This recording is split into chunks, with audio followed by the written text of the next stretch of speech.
being worthy of your time and attention is everything. That tells a little girl especially, she is worthy of your time and attention. And if it's the opposite where, you're reading an email on your phone, she's like, "Hey dad, today at school," and you're just kind of like, "Uh-huh, uh-huh."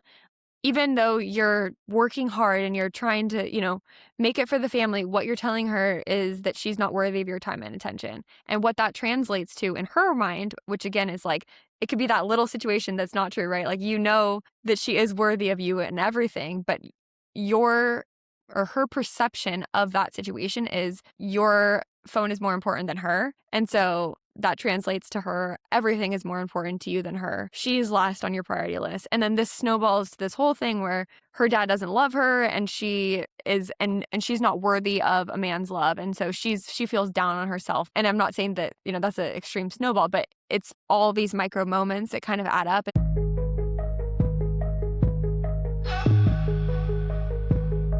You are listening to Dedicated Joe, the new dad's guide on the upending and transformational experience of becoming a father.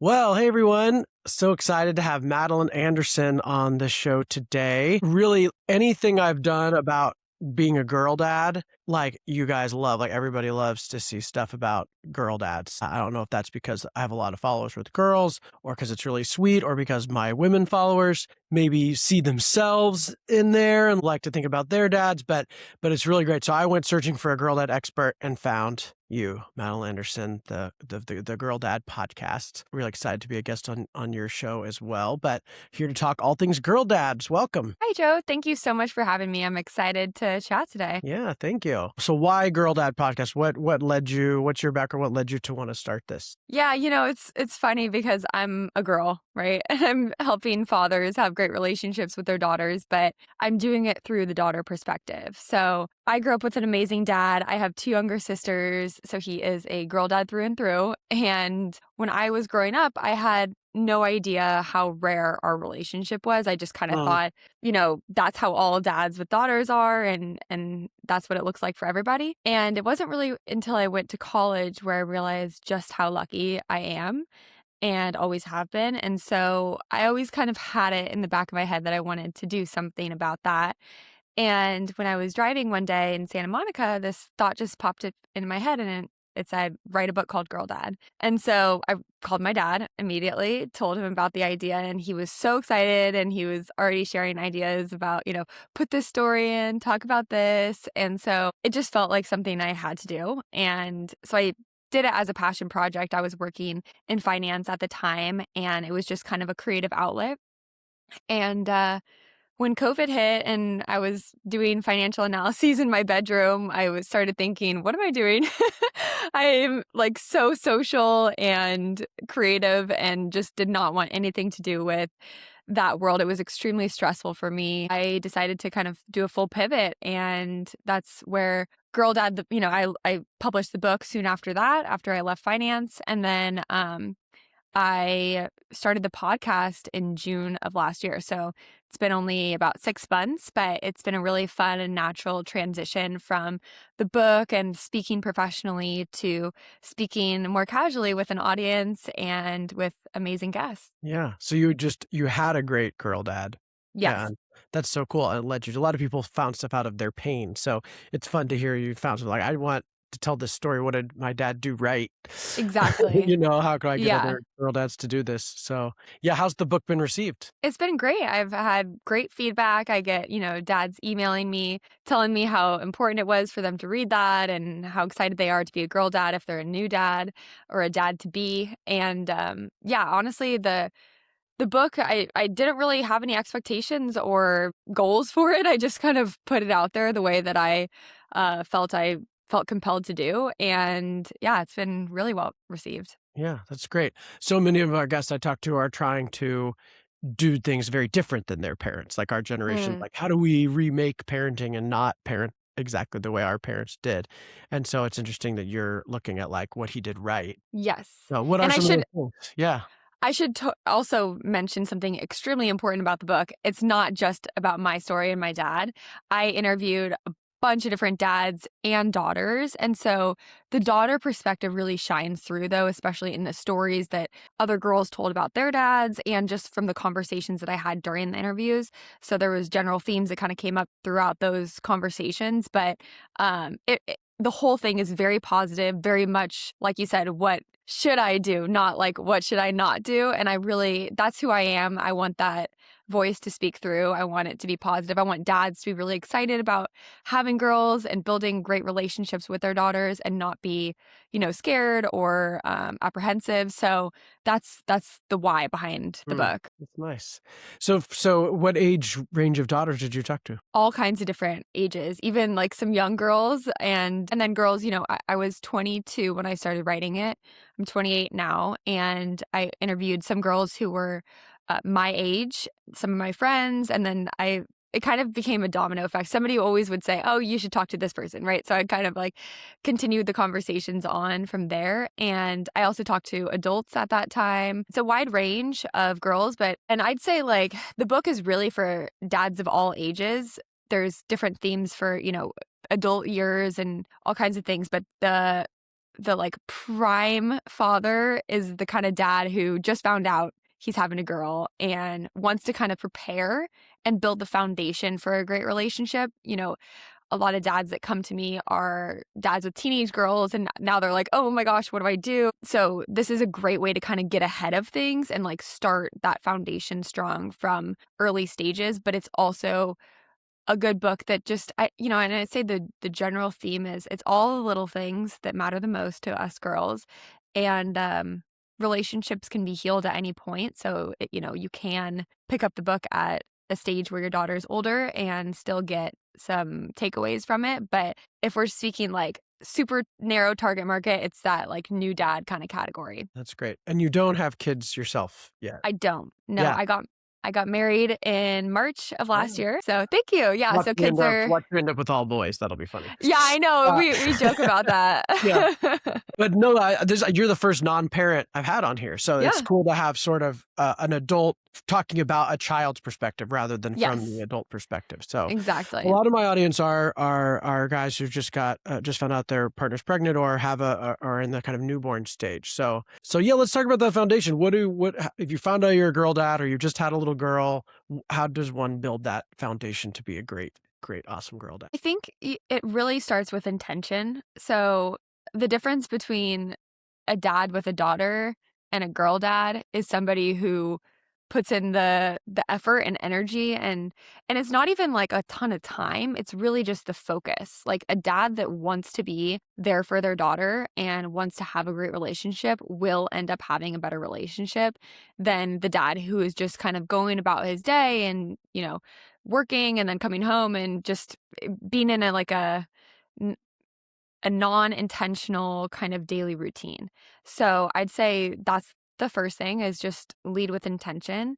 And one of my biggest pieces of advice for dads, throughout life is to include their daughters in their world, because I think dads assume that some dads assume that when they have a girl, their life's going to change. They can't do this. They can't do that. They have to, play Barbies and take their daughter to, tea parties or whatever. And at the end of the day, the daughter wants to have a relationship with you. And so whatever it is that you like, you should just include her in that. So for example, my dad loves to play golf. He always has. And when I was a little girl, he would take me golfing with him.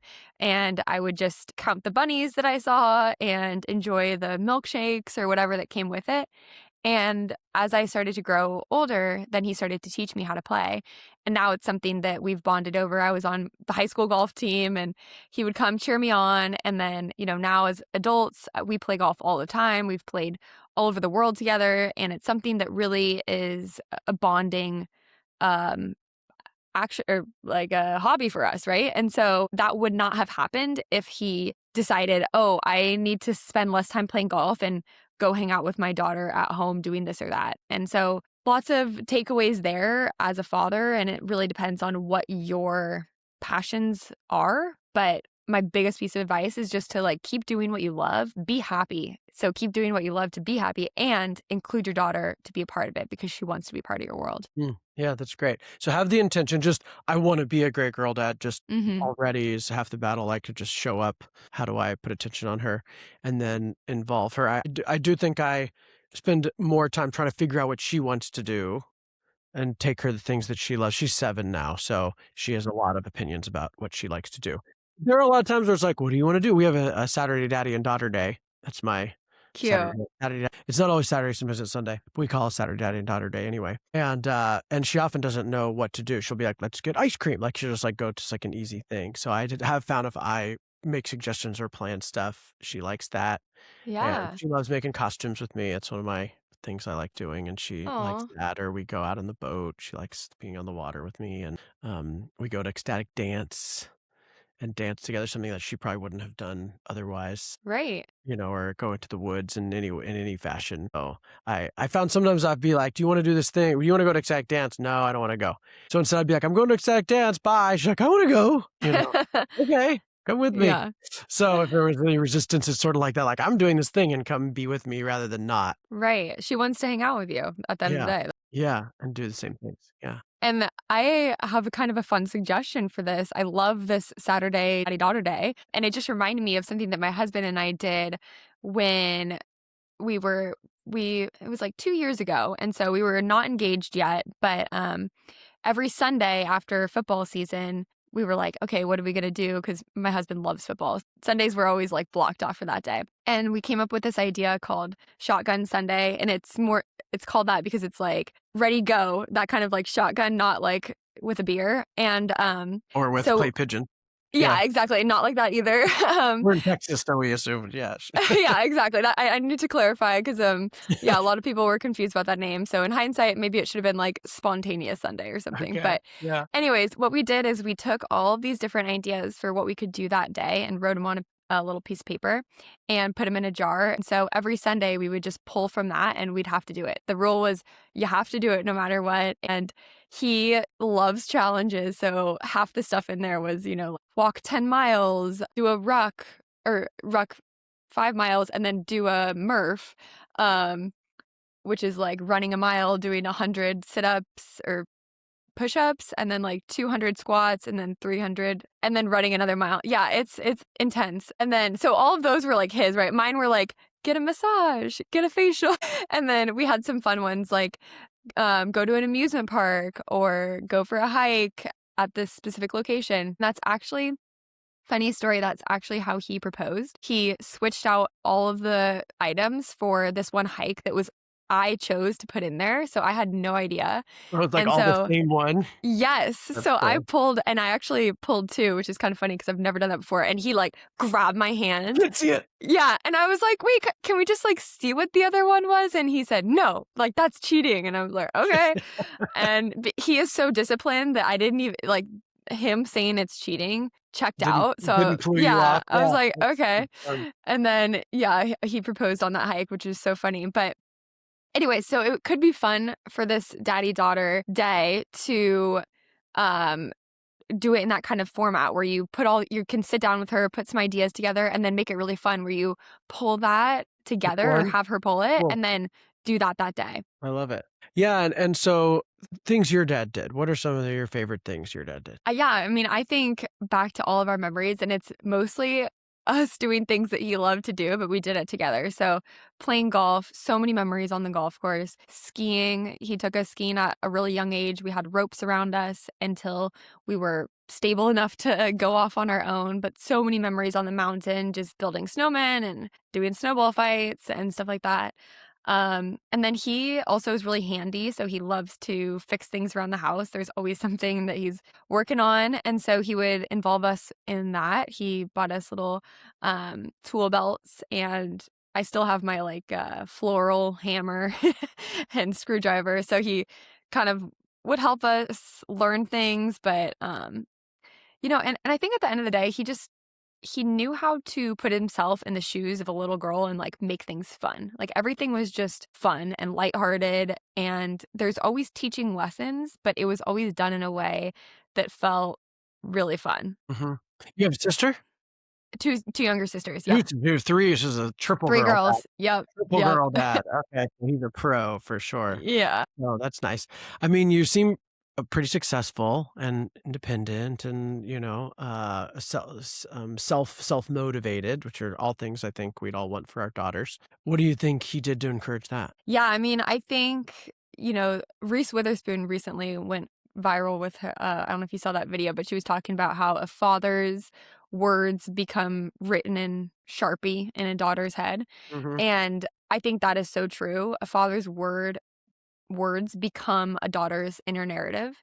And so one thing that my dad always did is he made sure that I knew I was capable of achieving anything that I put my mind to. He really encouraged me athletically. He was always saying how impressed he was. And also he was telling I always heard him talk to his friends about me, or sometimes they would come to me like, "Oh, you're the one, you're the world champion soccer player," or like, "You're the golfer, right?" And I'm like, "Oh my gosh, my dad's talking about me to his friends." And so it was always I was always motivated by being lifted up, and I always felt really capable and strong in whatever I was doing because my dad made it seem like that's just how it was. And maybe I was delusional, but it certainly like shaped my confidence. Another thing that he did was he uh he would trust me to do things for him and allow me to be put in situations where I could fail. But I think his trust in me really made me feel confident. So, for example, when I turned 16, he was double booked for a meeting and he called me, and I had just got my driver's license on my birthday. And he called me and said, I need you to fill in for me at this meeting. He was a civil engineer, or is, but at this in this specific role, he was the civil engineer. He needed to partner with a landscape architect, so I needed to go to this meeting, listen to this the talk about what this project was, and then I needed to talk to different people and determine whether they were civil engineers or landscape architects. If they were civil engineers, I needed to kindly, close the conversation and move on. If they were landscape architects, I needed to get their business card. And so at 16, I went to this meeting and I did this, and I was so scared, like terrified. I almost cried on the way over, but I shook it off. I went in there, listened to the thing, and then I started talking to these people, and a lot of them were definitely giving me weird looks like, what is this young girl doing here? But I, talked to them, got some business cards, and then when I came home, he told me how proud he was, and then he had me follow up with them. So he, taught me how to write an email to these landscape architects, and and then that kind of trust in me, I think, is what gave me confidence that, hey, I can do this. So I could go to another meeting and I could do that again, no problem. And yeah, so I think those are kind of the things, the things that he said to me shaped my inner narrative. And then the things that he helped me, or the situations that he helped me be put in so that I could learn and grow from. Yeah, and that was a project you wanted to do, and he just kind of enabled you to do it, or it was sort of his project that he It was his project. Yeah. How did he I wasn't convince really you to interested. Yeah, how did he convince you to do it? I can imagine a 16-year-old being like, "I'm not going to a thing and doing that." Like, why did you Yeah. decide to do it? I think it stemmed from years of just trust and a relationship that we had. Like, he needed me to do it, so I did it. It wasn't even the thought didn't even cross my mind that I could say no. It was just like, my dad needs me right now. Like, I'm going to step up and do this. But I think it's because, like I said, we had a great relationship. He built me up, gave me that confidence, and also I wanted to help him the way he's helped me. Yeah, I think my parents were pretty gendered. My dad really wanted to teach me to, like, work on the car and do this stuff, and he would, like, just do it for my sister. My mom was insisted my sister do a lot more housework than me, and so it sounds like your dad didn't do that. He was like, I mean, he only had girls, but he didn't, Right. like, have any issue with you using tools or going and doing this kind of complex landscape architecture project, whether you're a girl or a boy. He just said, "Yeah, I believe you could do it, go do it." Yes, absolutely. Looking back, I feel like there was nothing that was off limits in terms of like genders or anything. I mean, like playing golf in high school was definitely bizarre for Mm. at the time. Like being a girl playing golf was rare. Fixing things was definitely, rare. And then he would pop the hood of the car and talk about all the different mechanics behind it. I can't tell you that I'm a professional because I'm certainly not, but he always made sure we knew about like safety and what to do in different situations. He'd kind of like walk through, if this, then this, and that was really helpful. And then I'm thinking there's this one Christmas where he always saves like his present for last. And so all the presents were opened and he was like, "Wait, there's one missing. It's in this corner over here." And then we turned, my sisters and I, and it was these like long skinny boxes. And so we're unwrapping them and they're BB guns and they're the Oh, like whoa. the Christmas Story, you'll Oh, shoot your eye yeah. out gun, the Of Red course. Ryder. And so we're all like, "What?" And he's like so excited. So I think in hindsight, he really did it for himself, but then he goes, "Wait, what's in the backyard?" And so we go out and there's all these like soda cans like all set up. Targets. Yeah. Target. Yeah. So then we just spent the whole afternoon shooting in the backyard with our new BB guns. And it's just us three girls and him and my mom too. But we were having a blast. And I think that's just a good example of, that's not really traditional for girls to do, but it was so fun for us because it's something that my dad enjoyed and it just was really natural. Yeah. That's awesome. Yeah. Was there any, as far as the book and the podcast, obviously it was passionate about you wanted to share your story. What else like had you feel like this should exist? Like, was there a risk you were trying to avert or a need you were trying to fill? Yeah, I think especially when it comes to the podcast, I read and am reading and love the topic of just male versus female brains and how we are wired so differently. And I really wanted to provide that daughter perspective for the dads out there. I just felt like there's so many incredible fatherhood podcasts, and I think it's really important that dads learn from other men, especially on podcasts, because there's great conversations to be had. But I just felt like they could also learn from a daughter's perspective. And I obviously bring on dads and daughters and experts in different fields. So it's not just about that, but I think it's helpful to understand how different things affect the relationship and what the daughter is thinking and feeling, because girls are really complicated. And that's something that I'm realizing more and more as I'm reading these books about psychology and just how we're wired differently. And it's really fascinating. So that's kind of something that I became passionate about. I found myself talking about it, when I was out with friends and talking about it with my family. And then I realized, okay, if this is something that I love to yap about, why not yap on a podcast? So that's kind of where it was born. Yeah, you said our brains work differently.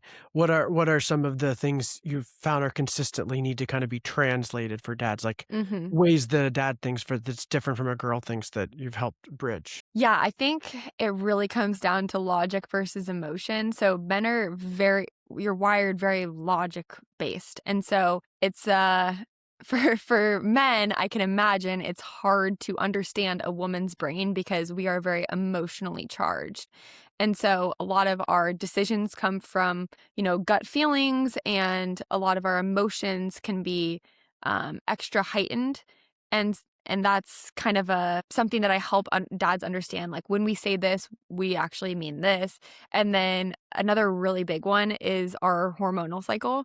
And I love that everything that I can help dads learn about their daughter also applies to if they're married and have a wife, Mm. because It's at a the end of grown-up the day, daughter. it's yeah, yeah, Yeah. exactly.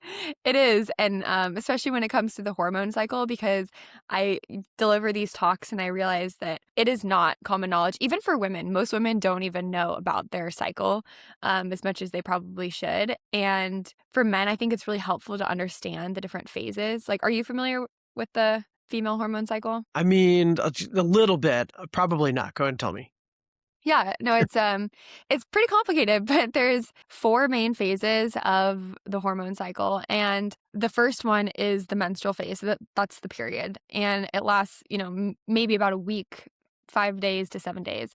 And during that time, it's, a lot of cramping, kind of higher emotions, needs to be like cozier and yeah, not the best time, obviously, for women. And then the next phase is the follicular phase, and this is the best time. So this is where the body is preparing to release an egg, and women experience more energy and clearer skin and motivation. And that's about a week. And then the third phase is just one day, and that's ovulations. That's when she releases the egg. And that's when obviously she's the most fertile, and it's still like a good time, but it's just one day. And then after that is the luteal phase. And this is the notoriously worst phase for women. And it's 2 weeks long, and it ends with the period. So realistically, there's like 1 week out of the month that women feel great, and the rest is like just kind of hormonal challenges here and there. There's usually about 2 days, I'd say, during the luteal phase that are extremely bad. That's when you experience a PMS, there's random crying, there's high emotions, everything is triggering. And then like a few days later or a week later, they get their period, and it's like, oh, I wonder why I was feeling that way, you know? But what's interesting is men have a hormonal cycle as well, but it's 24 hours. So every 24 hours, your cycle resets. Your testosterone rises in the morning, and then or peaks in the morning, and then kind of falls throughout the day, rises back up at night, and then peaks in the morning. So your cycle just looks like this, right? So that means that at 2 p.m. today, you probably feel roughly the same as you did at 2 p.m. yesterday.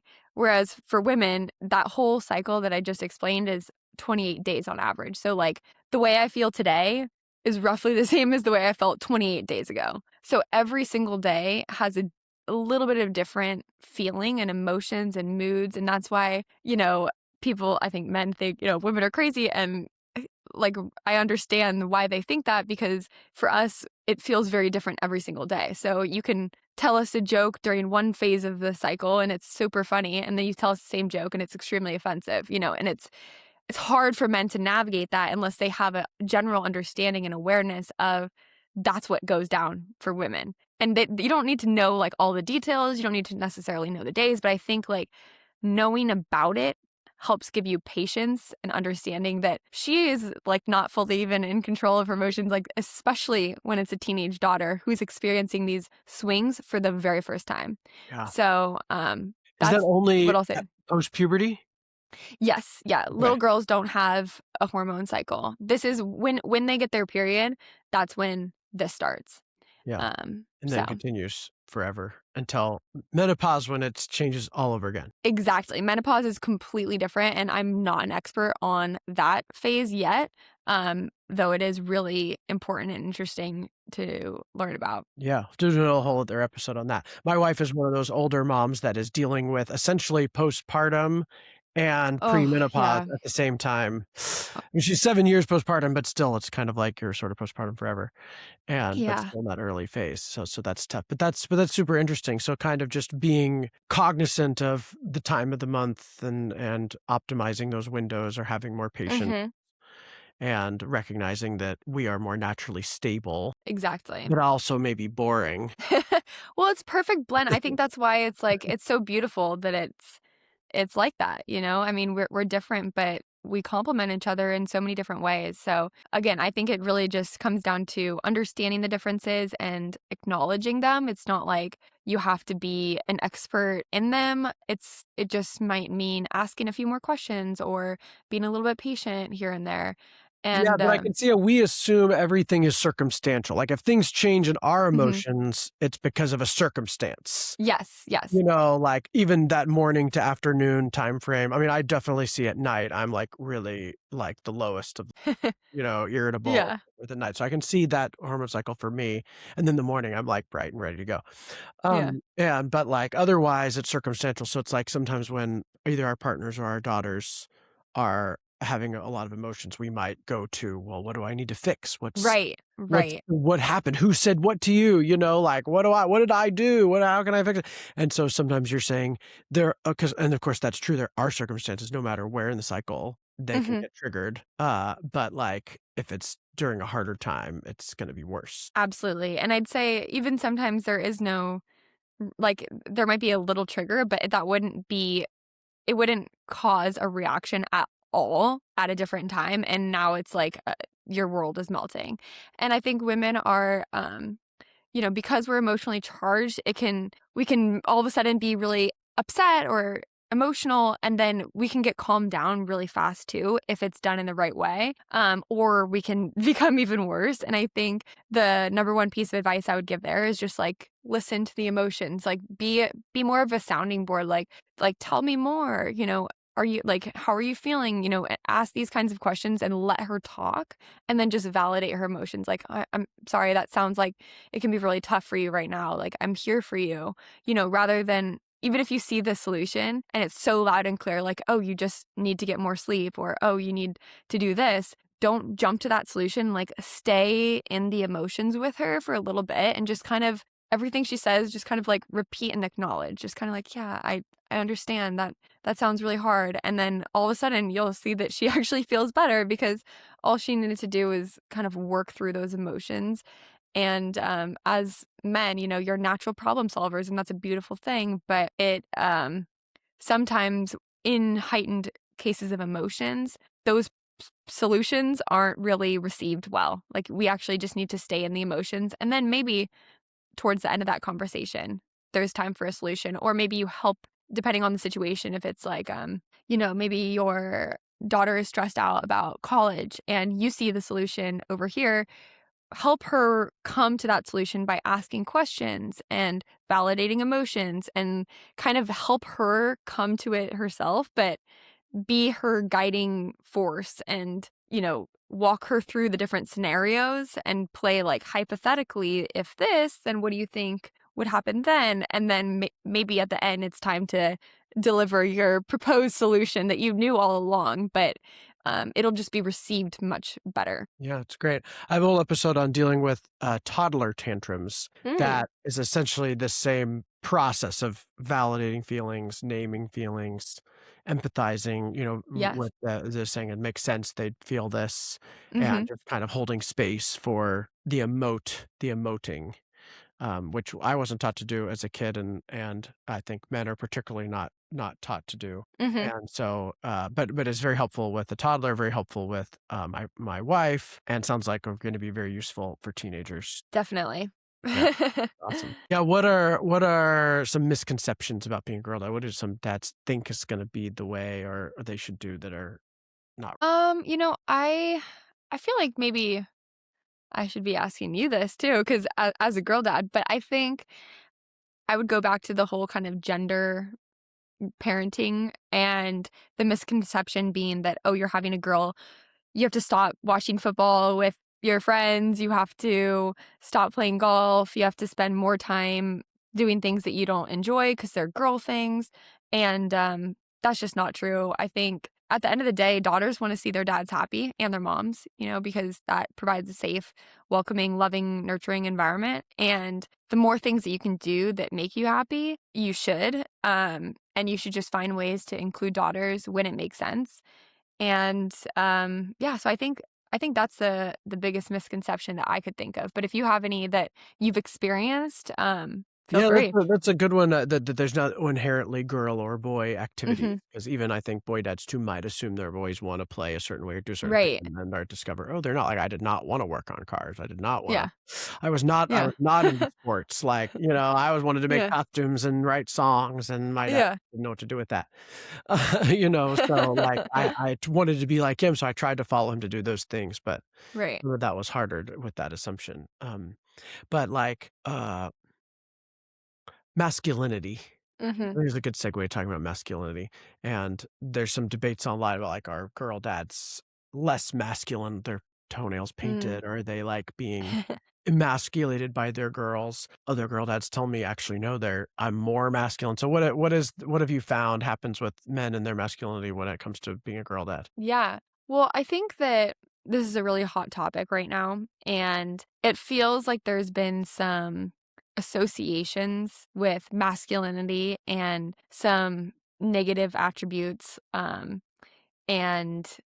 like men who maybe aren't the best role models. Like, people associate masculinity with men like Andrew Tate, right?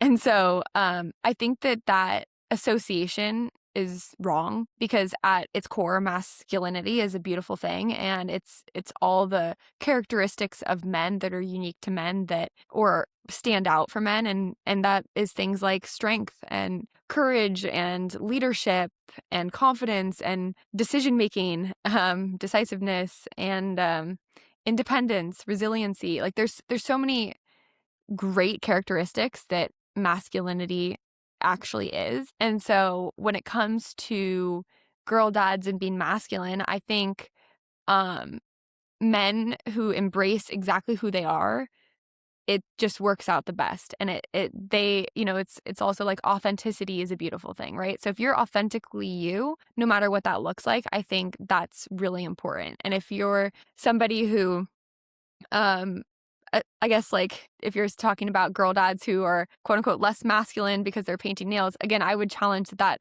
has nothing to do with masculinity, and that has everything to do with, your decision to spend time doing that with your daughter and or your personality, and I think personality is, like, an extra layer that you put on, like, at first it's masculine and feminine, and then there's all kinds of different personalities and interests and everything, and the more who the more that you are you and authentic to yourself, whatever that looks like. If it means like watching football and drinking beer and being like, that kind of man, then do that and be you. And then if it means like spending time with your daughter painting nails and doing that, do it because that's you. And I think that you will show up in the best way possible when you are authentically yourself. Hmm.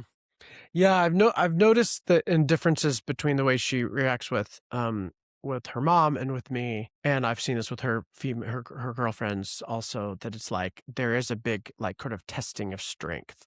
Like Mm, they'll like climb on me, they'll throw things at me, they'll hit, they'll like be yeah. aggressive with me in this way that I just don't see them do with my wife or their moms. Hmm. And so I thought it was an interesting that like they want us kind of Yeah. they sort of make us a little stronger, or they like challenge us in this interesting way. So true. And it's actually really important for like from a psychological developmental standpoint, having a dad that kind of plays with a daughter a little bit rougher, they actually bond through that. And so it's a very natural thing for the dad to be a little bit more um rough doesn't feel like the right word, but you know what I mean? Just kind of Mhm. like, throwing her around and Kinda rough. letting her climb on you and toss, just kind of being that like your natural fatherly instincts are there for a reason, and that's how men or dads and daughters bond at early stages. So, again, I think lean into that because it it makes sense. Yeah, rough play is I have a video and a blog about rough play for dads and how to do it safely and why it's Mhm. important, and Mhm. but, she's loved that since she was really, really little, like baby, and today we played this. She calls it throw Della on the bed. Is the game where I just, like, basically pick her up and throw her on the bed. She comes Yeah. back, and I try to we sort of wrestle and throw her around um, Exactly. and, like, yeah, but I think it is, rough play is something uniquely dads like and baby and kids, all boys or girls, I think, really like. Definitely. Yeah.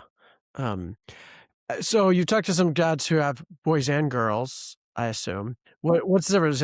Is there just generic similarities between girl dads or boy dads or dads that have both? Yeah, I mean, I think again, being yourself and just being who you are, it can be applied across the board. It's what the difference I think is more about what is received by the child. So the daughter is going to pick up on different things differently than the son will. The son is probably looking to the father with more inspiration and how to act like a man as they grow older. And the daughter is looking at the dad more like what characteristics should she look for in a man? And, there's a lot of other things that come with it. But I think at the end of the day, those are two really big takeaways from the children when it comes to how you present yourself as dad and kind of what you are embodying for them. Mhm.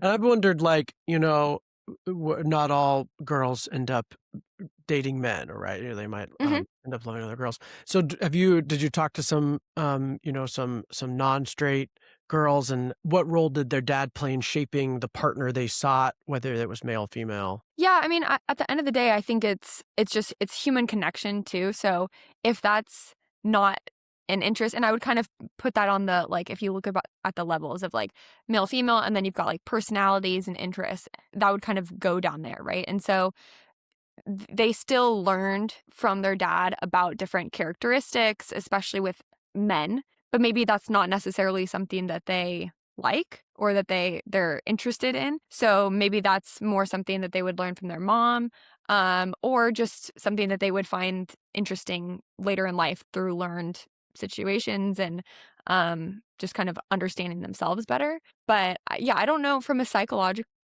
perspective. I haven't read any books on that in particular.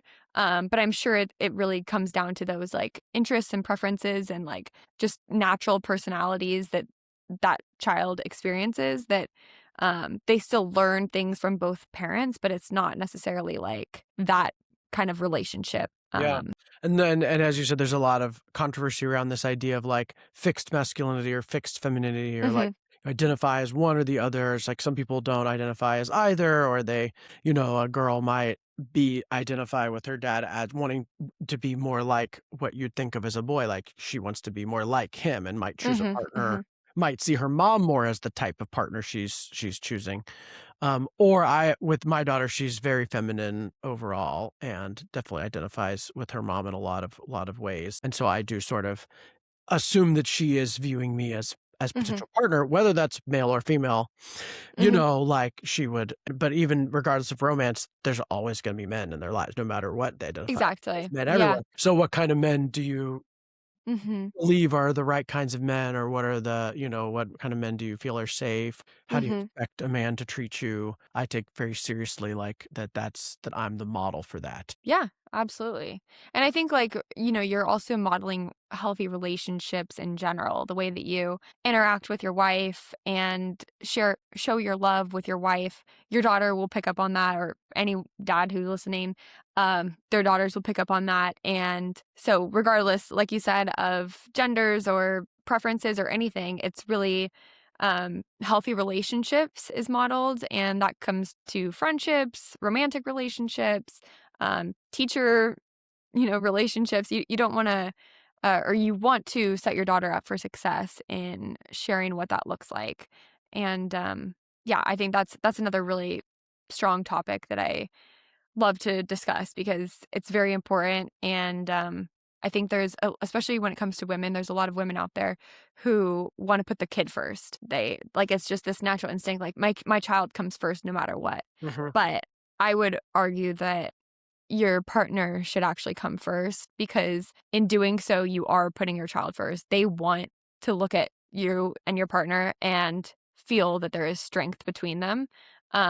So that's, yeah, I mean, maybe it's controversial and I've definitely Well gotten some hate on YouTube for saying that, but I really do believe it, especially all the books that I've read point to the same thing. It's really important for the child to feel secure and safe in the relationship in the family relationship, and they are feeling that way because of a strong, partnership. Mhm. Yeah, my wife and I talk about this a lot, which comes first. We read this thing that said there's, like, kid-centered families, which is how I grew up. M my mom made our lives center around the kids, and then there's adult-centered families where they put each other first, and then the kids, fit into that, and then there's this new one that's like a family-centered family. That's like, we're always looking at the whole unit and the idea is none of them are right or wrong, like, as long as the 2 parents agree we're kid-centered Mhm, or parent-centered, then it works out, or family-centered. We decided we wanna be family-centered, but, like,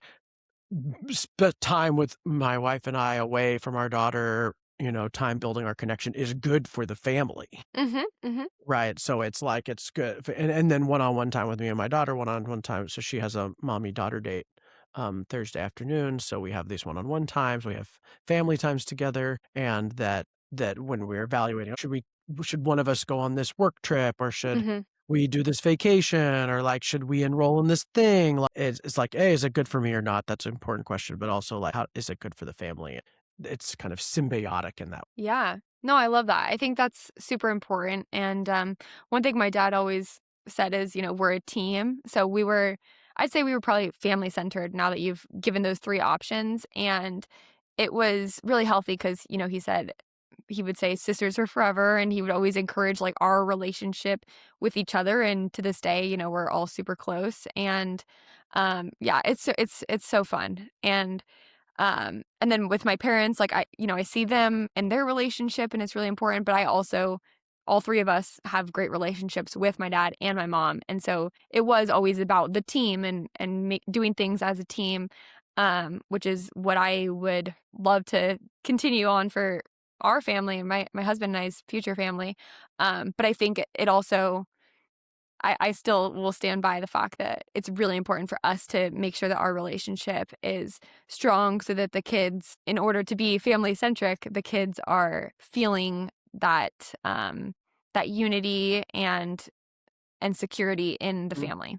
What are some just like critical things dads should do or not do with their wives and in general or in front of their daughters to build that? Yeah, I think, one thing my dad always says in front of us and kind of, like, directed at my mom, but more to us, he's always like, "Gosh, your mom is amazing, like, look at her, she's so amazing, she's so beautiful, she's so amazing, and, she's so talented," he always, like, hypes her up in front of us, and so that's something that I've always like, every time he says it, it makes me feel really good, and that must come from just psychology 101 because I don't understand, but every time he says it, I'm like, "Oh," like, I love that.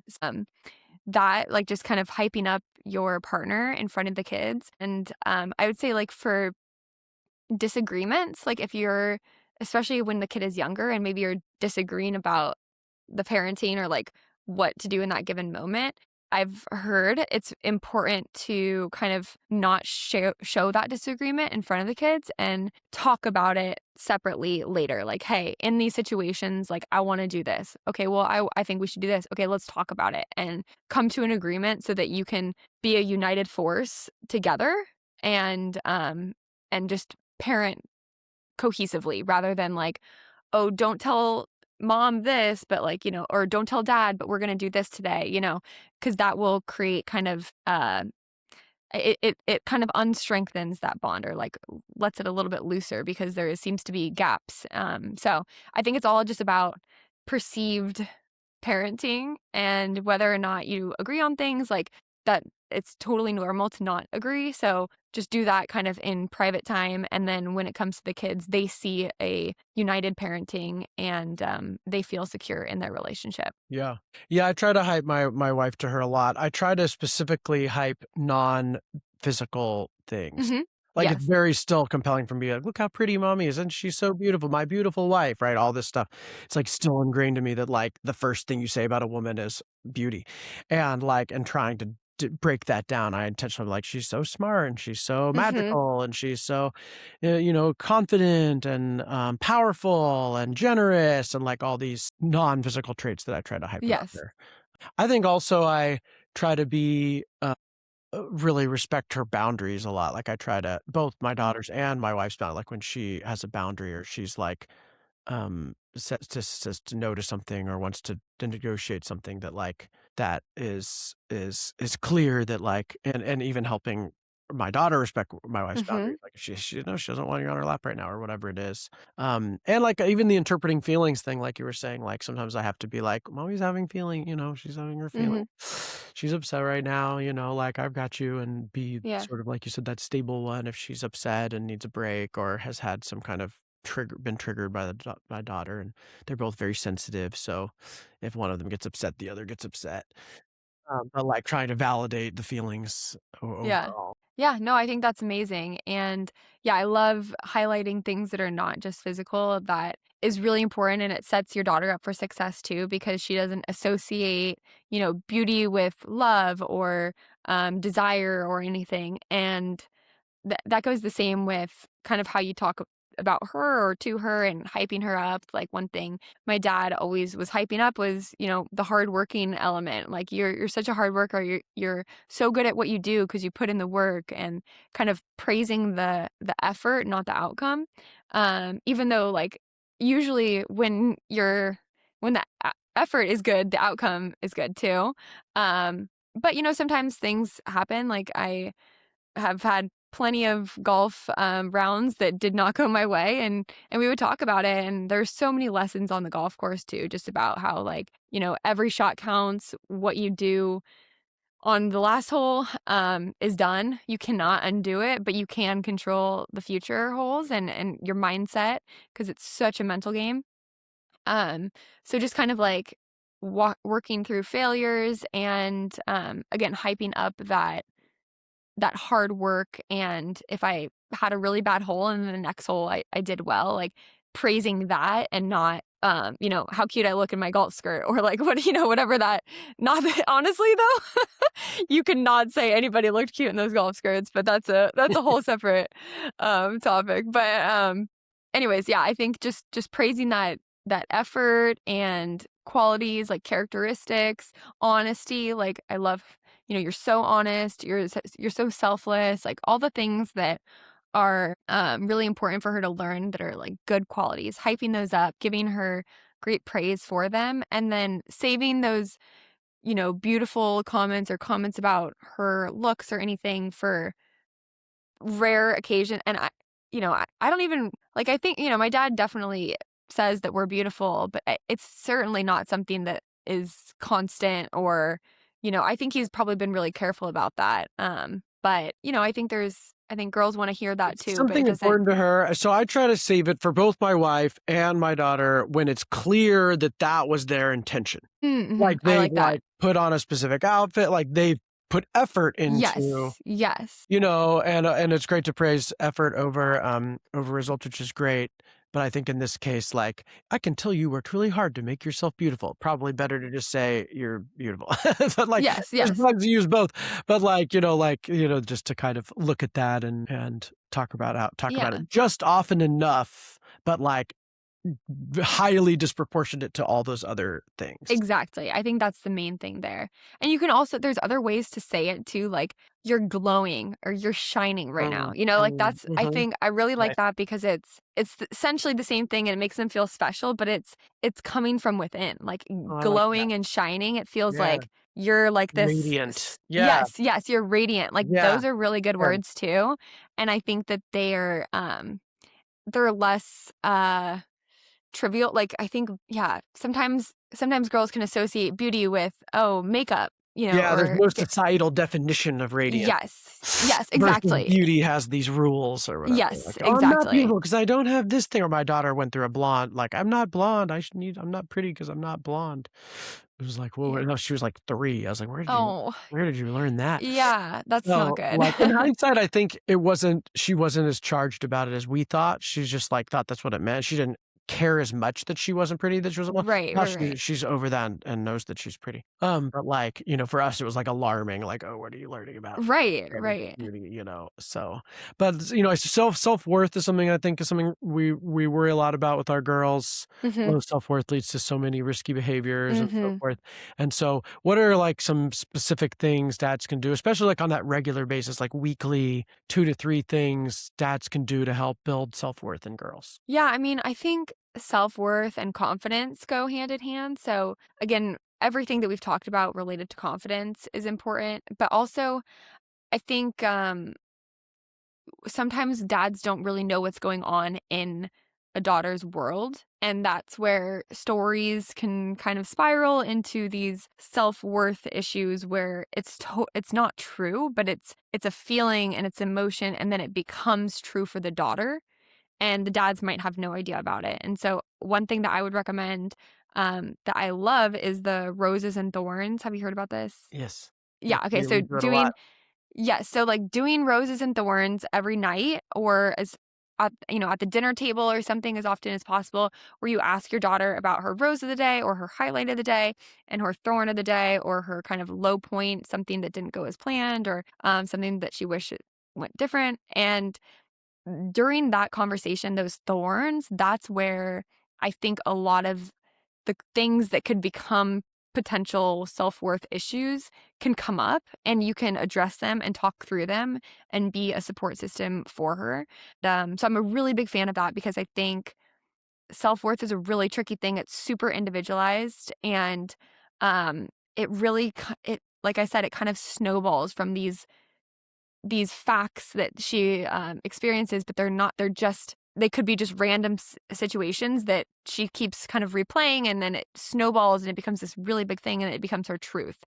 And, it's like, "Oh, she's not worthy." But, like, what does worthiness even mean? Worthy of what, you know? But in her like, that's a real feeling for girls, so she may feel that way, but it's preventable, I think, in a way where if you talk about it and work through these kinds of little situations before they become, issues, then, you can prevent some of those from happening.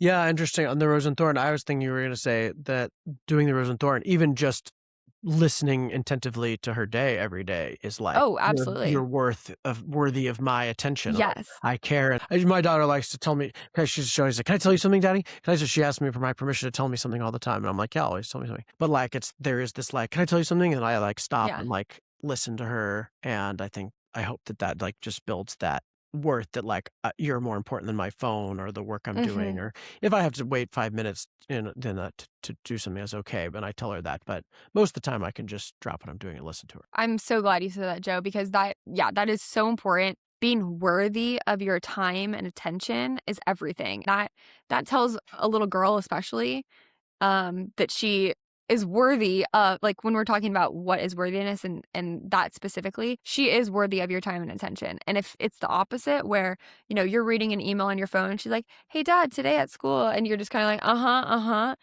Even though you're working hard and you're trying to, make it for the family, what you're telling her is that she's not worthy of your time and attention. And what that translates to in her mind, which again is like, it could be that little situation that's not true, right? Like, that she is worthy of you and everything, but your or her perception of that situation is your phone is more important than her. And so that translates to her, everything is more important to you than her. She's last on your priority list. And then this snowballs to this whole thing where her dad doesn't love her and and she's not worthy of a man's love. And so she feels down on herself because and I'm not saying that, that's an extreme snowball, but it's all these micro moments that kind of add up. And then anytime she sees something that um supports that narrative, that inner narrative, it revalidates like, oh yeah, that's right. Cause my dad work is more important than me. And then it becomes this thing. So I think making sure that she feels worthy of your time and your attention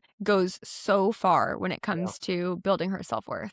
And, we work a lot from home, and there's sometimes my wife and I have a conversation, or I have a friend over or something, and I can't stop what I'm doing to talk to her right then. So how do I do that in a way that doesn't have her feel invalidated? Yeah, I think it's all about setting expectations and boundaries. So letting her know like, "Hey, between this time and this time, this is when I'm working. I love you so much and I want to talk to you and I want to spend time with you. But just, and I can't wait to do that afterwards, but during these hours, I need to be in my focus time or something like that, just so that she understands that, oh, if she is trying to talk to you during that time and you can't be there for her, it has nothing to do with her. It has to do with, this is your focus time.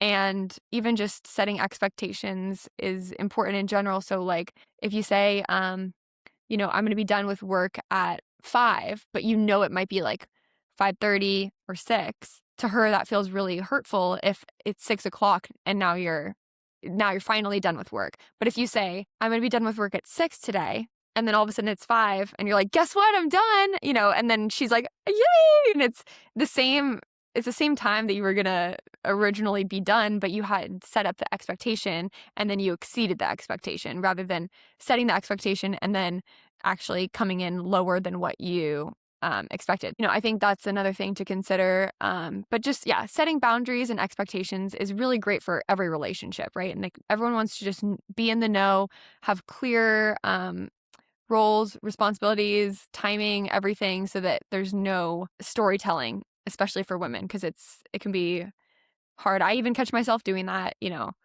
as a 28-year-old married woman with my husband, and then we have good conversations about it. And he's like, that's not, what I was feeling or anything, but it's just natural for us to kind of like, yeah, just storytell. Yeah.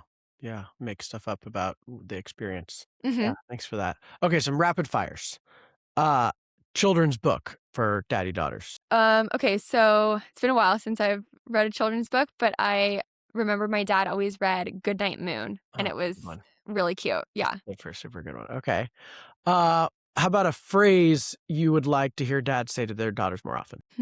I'm always here for you. I whisper that into her ear while she's sleeping at night. Oh, Like I brainwash her at night. I come and tell her how that's so good. every night, literally every night, I tell her how special she is, how much we love her, how I'm always here for Oh, her, how she's safe. I that's love so the little good. little unconscious mind programming. So that's a good That's one. so good. Uh, all right. How about a boundary you'd like to see dads hold more often, either with the daughter or with others? I would say ensuring that like any boundaries that ensure that they're able to show up their best. So if that means um setting boundaries so that you have time to work out or um be healthy so that you can be the best husband and father, I would say, hold those boundaries strong because you can't put others first if you're not okay yourself. Yeah, that's good. I saw my dad not do that, like sacrifice himself a Mhm. lot, just say yes, yes, yes, yes, yes, and then he was sort of never fully there for anybody. Mhm. Mhm. And I've noticed that my daughter can tell if I'm, like, halfway there or not, you know? Exactly. So I think she would rather me be gone for 2 hours and then be fully there for and half an Yes. hour than be Yes. around for 3 hours, but halfway there. So that's like Absolutely. yeah, so anything that fills you up so you can be full for her, that's awesome. How about a mistake you'd like dads to forgive themselves for? I think any mistake they've ever made, they need to forgive themselves for. Forgiveness for yourself is everything, and, if you're holding on to something, find ways to make it right and to fully release that because, it's not doing anyone any favors by you holding on to it. Great. Awesome. Well, it's so great to have a daughter's perspective, a grown, successful daughter to say, "This is what dads can do." Gives me a lot of hope for my daughters. Appreciate that the hope you provide there. And, where can people learn more about your book and your podcast? Thank you, yeah, girldadnetwork.com is my website, you can find everything there. Girl Dad, the book is on Amazon, and Girl Dad, the podcast is anywhere you can find your podcasts. Love it. Yeah, that's great. Well, awesome. This has been so good. Everyone, please subscribe to the YouTube channel. Helps me reach more dads, and share this with a girl dad in your life. I would love to see in the comments any other questions you have or thoughts you have about being a girl dad. But otherwise, go out, parent your girls, and stay dedicated. Love it. Thank you, Joe. Awesome, for sure.